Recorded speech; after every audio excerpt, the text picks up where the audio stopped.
Takeout food from the comfort of your own home?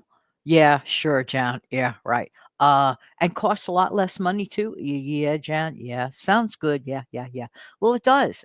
And you could do it. Good morning, good afternoon, good evening. This is Jan. Welcome to another episode on this channel, the Save Money and More Jan channel. And that includes takeout food. Yes, we can do it. You can have a lot of fun experimenting with food at home.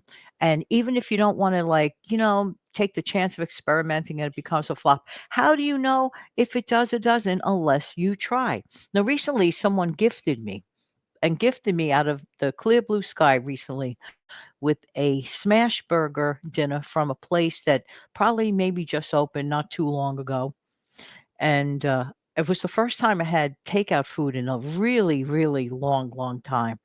And, it was a nice surprise, was very thoughtful, very kind. However, I said to myself, I'm sorry. As good as this is, I know I could duplicate it.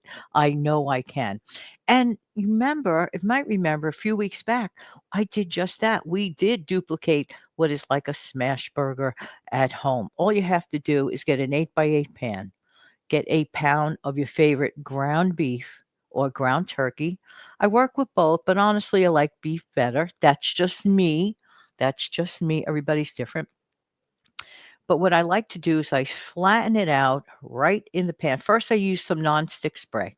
I flatten it out in the 8x8, okay? And then on top of that, what I did was I added some onion powder, onion flakes, a little bit of garlic, whatever seasonings you like, a little bit of salt, a little bit of pepper, and I just left it to go at that. I threw it in my oven, preheated at 350 degrees.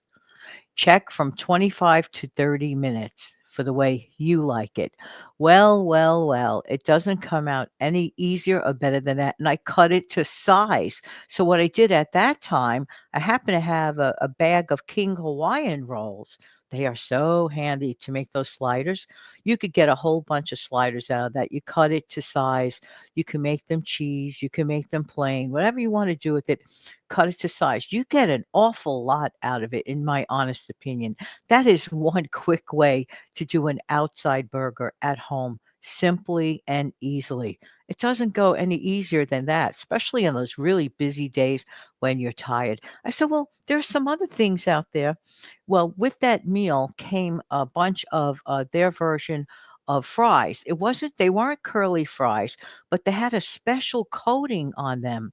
So I looked up just for fun curly fries because I know they have a special coating on them. And there are a lot of videos out there. Just ask for it. Ask for like special takeout recipes for like specially seasoned fries. That makes an incredible difference.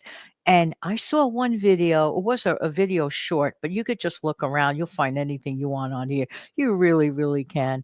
And it had like cornstarch, I believe, was part of it. I don't know if it was cornstarch or flour. You know what? It could have been either or.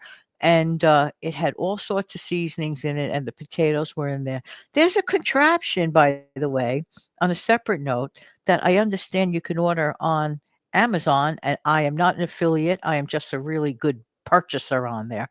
But there's a contraption that can help you to make curly vegetables in general. You could use it for the curly fries. I don't know how much it costs. I understand it's not that expensive from what I heard, but you can look it up on there. So there are ways and there are ways to get around it. Just have to use your imagination, not to have the same old tired kind of food. Yeah, I know we want to save money. Yes, of course we do. But you could save a whole ton of money and have a lot of fun. Have the kids in on it too. Pick, let's say, like the end of the week or a weekend for some fun food adventures in the kitchen to see if you can make your own takeout. There's also a wonderful, I don't want to forget to mention it. There's also a wonderful video. I had mentioned it a long time ago, and I strongly suggest you look it up. And it is called, now this is for easy fried rice, okay? Very inexpensive. 5 minute with the number five, just written as a five, numeral, 5 minute easy fried rice. And the channel name is Aaron and Claire. Aaron and Claire. So don't forget to check that out. I showed it about, I would say, maybe at least 6 to 8 months back. but strongly recommend that you head on over there and go look it up for the 5-minute easy fried rice. Now, let me explain something to you.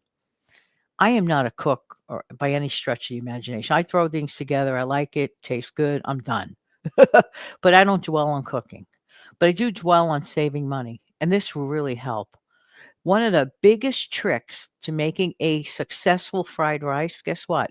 Is preparing it ahead of time and having it dry out. Dry out. Yes, you heard me. Keep it in the fridge overnight for the next day when you plan to use it. Let it dry out. And I learned that from trial and error. And I also learned that for officially and for sure by that video. What I love about that specific video, it's not so complicated. There are not a ton of steps. I mean, steps, so many steps, like ridiculous amount of steps. It gets right to the point and it is really easy. Now, for me to be able to do it, if I can do it, and I am no cook, just a person who likes to throw things together and it tastes pretty good. If I can do it, anybody could do it. I really, really believe that. So check it out and listen. You could also very much have fun with food and save money too. Take good care, everybody, and have a great day.